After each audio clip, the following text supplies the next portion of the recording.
Hello and welcome to another Pauper video. I'm Kalikaiz. Today I'm doing the Pauper Decks of the Week.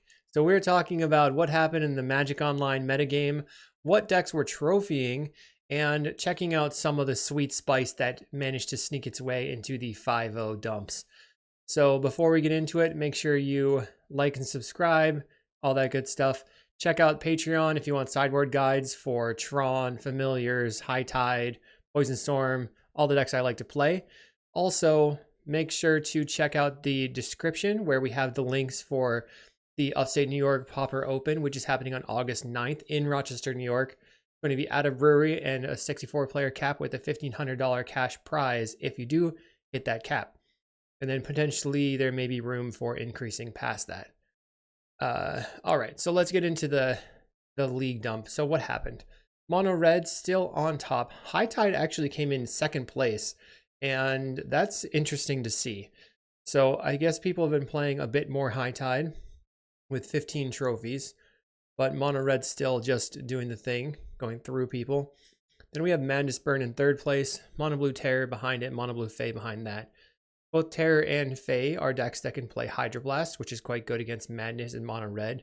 And Mono Blue Fae absolutely destroys High Tide. It's very, very, very, very difficult to beat that deck as High Tide, so I could see that being played highly. We have some number of Jund Wildfire getting some trophies, and then Elves behind it, kind of just falling off from there. We did have a decent amount of Mardu Synth, which was kind of cool. The Black Mage's Rod being played in that deck now. And then Dredge showing up a bit more. They now have 12 creatures that they can play that all mill 4, so it's kind of like turboing the Dredge deck a bit.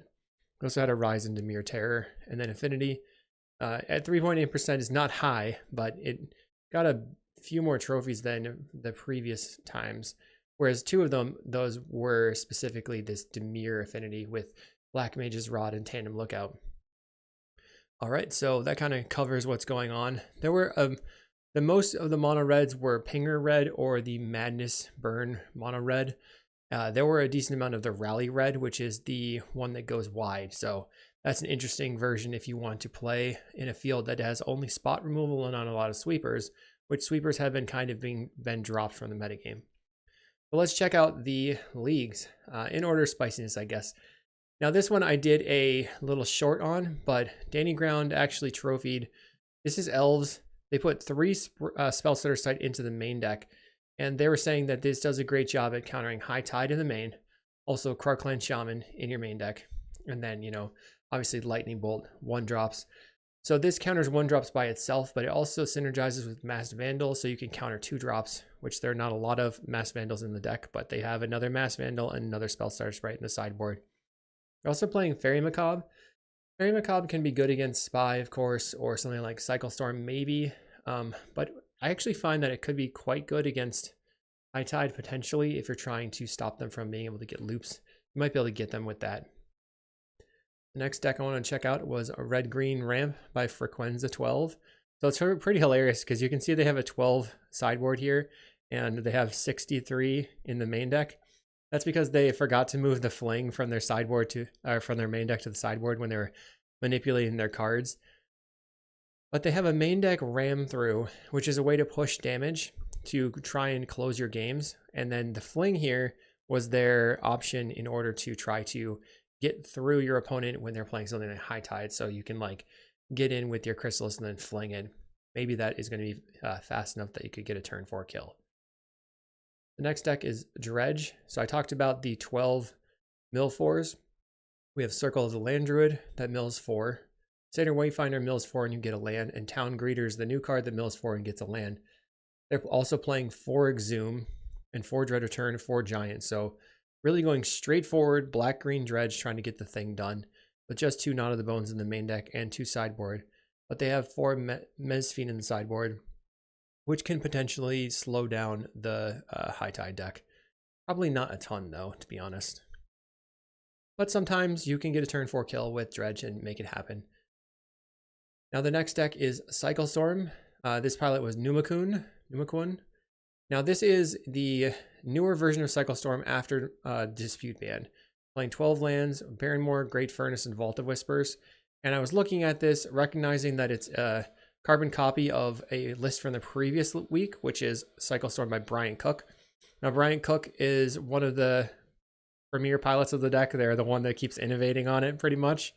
And I looked to see if there was a change here. And, you know, no shade to Numakun. They actually got it done. They got a 5-0 as well. The only change is changing one of the pyros for a red blast. Otherwise, it's the same 75. So I talked to Bryant about what he likes about this deck post-ban with not having dispute. So we went back to Repository Scob because this card sacrifices itself. We were previously playing Ardent Elementalist, which gets a instant or sorcery back, but then you'd have to dispute it to get the creature to the graveyard to get it back. But there was a Repository Scob. You can still find the lines to get it into play, exploit it, and then continue returning your Songs of the Damned or your Reaping the Graves, which just gives the deck a lot more power. And then the main change of the deck after losing dispute was playing Rowan's Grim Search as a 4-of instead of a 2-of. So here, Rowan's Grim Search as a 4-of means you can kind of take your time. And Brian told me that you can take your time and then just like on their end step, cast a Grim Search, fill up your graveyard, untap, go through a spell bomb or a relic that might be on the battlefield to try to like force the action and do it on your own terms. They're also playing only 2 horrors and 4 Vantasaur. Vantasaur is a better way of just cycling because it's only costs generic, or a horror costs black. But the other cool thing is you'll notice there's no Flaring Pain in the sideboard, and that's because you can actually trigger Horror of the Broken Lands on your cleanup step to get priority back and then win on your cleanup step after Prismatic Strands has ended, because that Prismatic Strands will end at end of turn. So this means that you no longer have to play Flaring Pain or the Magmakin Artillerist to do this cool super end step cleanup step trick to kill your opponent if you have extra stuff. So you'd have to have enough mana to cast the Songs of the Damned and Storm and stuff all on your cleanup step. They're also playing Siege Smash as their artifact destruction of choice. And then Chitin Gravestalker is a way of going kind of sideways. It costs 1 less to cast for each artifact or creature card in your graveyard, which means that it's going to be a 1 mana 5/4 often, which helps pressure blue decks. And then Duress can help to check for Thraben Charms or Weather the Storms. And then Pyroblast for blue as well. And Ploy for life gain. I found Ploy to be kind of medium in terms of life gain, and we're not really sure if there's a better option overall. But without Deadly Dispute, it's hard to play something like Weather the Storm, and Blood Celebrant you might not find early enough in your gaming to actually get it done. But Cyclestorm is probably the deck that people were the most pissed off about facing until High Tide was out, which is kind of hilarious. And if High Tide does get banned, expect to see me on some cycle storming. So the next one is Frequenza's Gruul Ramp again, but this time they're playing 3 Summon Fat Chocobo. I saw Teasdale play this. This is a 5 mana summon enchantment creature saga bird. Number 1, create a 2/2 bird creature token with whenever a land you control enters, it gets +1/+0 until end of turn. And then 2, 3, and 4 on the saga says creatures you control gain trample until end of turn. So for 5 mana, you get 6/6 worth of stats, where really, you know, next turn you're getting 7/6 worth of stats because a land entered the battlefield. That's quite strong. They're still playing the Ram through. And then they actually have gone for this other card I've never seen before, Horrific Assault, MM3, I guess. This says target creature you control deals damage to its equal to its power, target creature or planeswalker you don't control, and if you control an all draws you gain 3 life. So their plan is to play Repurposer or Writhing Chrysalis, and then take out the pingers, or, you know, they've got Keswick Flame Breather or Gutter Snipe from the Pinger Burn or the Madness Burn, and then still gain some life. So that was a kind of a neat inclusion. And I asked them if they were not playing Fling anymore because they're just giving up on High Tide, and they said yes, which is funny, but I don't think that this deck can really beat High Tide. They're just not fast enough. On to the next, we have another Gruul Ramp, this time by Sesta, and this takes even more changes. So we had the original Gruul Ramp by Frequenza, and then another one by Frequenza. We have Sesta here playing 4 Fat Chocobos. And I was thinking, that's interesting.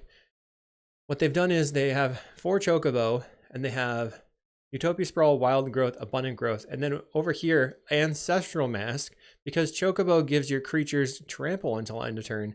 Ancestral Mask synergizes with your other enchantments, which you have 4, 4, 4, 4. There's 16 enchantments other than the Ancestral Mask, and they're playing Aura Arlid, which is a ginormous creature. So this is a really cool way. Oh, also Nyxborn Hydra is an enchantment. That's a really neat way of doing it, I think. I definitely want to check this one out. We've got Red Blast for High Tide, Cloak for the Burn Decks, more Avenging Hunters if they want to bring them in, and Spinewood's Paladin, which you can plot for 4 mana and then cast it on your next turn for free. And when it ATBs, you gain 3 life and has Trample. The single Fairy Macabre as, I guess, their flex slot in their sideboard. I just thought this deck was really neat. I would definitely be interested in checking and trying this for a league. Now we enter the Tron domain. So Hype has been brewing like a crazy person, playing a lot of Tandem Lookout with Black Mage's Rod. The Tandem Lookout does not trigger with Pact Altair because this is just a life loss trigger, but Black Mage's Rod deals damage. So whenever it deals damage, if it's paired with Tandem Lookout, you draw a card. And in Egtron, you draw enough cards like crazy to probably just find those things. So they managed to 5-0, I guess, with their first time ever playing Egtron in their entire life, just based on this combo, which is kind of cool. Then NMT SCO 94, they took it even further. Well, they played basically the same deck, but they are not playing. I guess this person, Hype, was not playing. Is this exactly the same deck? Could be exactly the same deck. Never mind. Call it off. Well, I guess it's powerful enough that NMT SCO 94 managed a trophy with the same thing. I thought there was some innovation on it. So here we have Mono Green Tokens by Love Crayons. This is, I think, the same or very much the same as previous versions of it. Just wanted to point out that this is a pretty sick deck. And then here we have Dimir Affinity by Hype again. The Tandem Lookout plus Black Mage's Rod combo, 4 Rod, 3 Lookout. This one is more of an affinity deck because they can play Refurb, and Gearseeker Serpent. But the cool tech in this one is that as you draw your deck with Tandem Lookout, you're going to be starting to flood out. But you can use Raven's Crime for every black mana you make your opponent discard a card, but then you also get a ping and a draw, which means you could continuously do that for all the black mana you have and strip your opponent's hand while drawing cards. That's, I think, pretty cool. Otherwise, it's kind of like a black-blue control-y affinity deck. Speaking of control-y affinity, here we have Black-Red by Alessandro Piericini, who has done very well in Pauper-Geddons of the past. Now, this looks to me kind of like a Black-Green Gardens if you replace the green with black and you make it more affinity. They've got makeshift munitions to finally close the game, 4 Galvanic Blast, but the deck revolves around 4 Pactol, 4 Refurb, and 4 Black Mage's Rod, and otherwise they're just going to like draw cards and blow stuff up. Our Clan Shaman can blow up the entire board with the Toxin Analysis in the main deck. They don't have any hand disruption in the main deck, but 2 Nile Spell Bombs. And then they have 4 Duress and 4 Pyroblast for the post board. This person is not going to lose the High Tide post board. That is insane. So what would they would just take out the Clan Shamans, the Toxin Analysis, Nile Spell Bombs, maybe even the Lembus, and just strip apart the opponent's hand while slowly getting in with their value creatures. I think that would probably do a pretty good job at killing the opponent. And now, this one I will call the spiciest deck. It does use a new card in Red Mage's Rapier, which is a 2-mana job select. Equipped creature whenever you cast a non-creature spell, it gets +2/+0 until end of turn. So it's like a little Kiln Fiend. They've decided to go for a sort of prowess attacking, blitzy sort of thing, with 3 Burning Prophets, 4 Forge Chanter, which has prowess, and if you want to kill it, you're gonna have to pay 2 life, which works pretty well in a burn deck. 2 Kessigs for the Rapier. They've got 4 Synthesizer, Ancestral Anger to draw cards, Crash Through to give the creatures trample, 4 Bolt, 2 Dart, 2 Battle Rages, some Blessings, and then 7 Rimpulse effects. So this likens back to the old prowess burn when Swift Spear was in the game. But the cool thing is that you can, if your Rapier creature dies, you can now equip it onto one of your other creatures and continue to get in. So Synthesizer could carry the sword and then still get pumped up, or your Knight token anyway. So that is all the decks of the week. Let me know what you thought about it. If there was any spice that I missed, hopefully you're enjoying playing with Final Fantasy. I will see you next week. We'll get the results of the ban and restriction announcement on the Monday, and I hope to see you in the next video.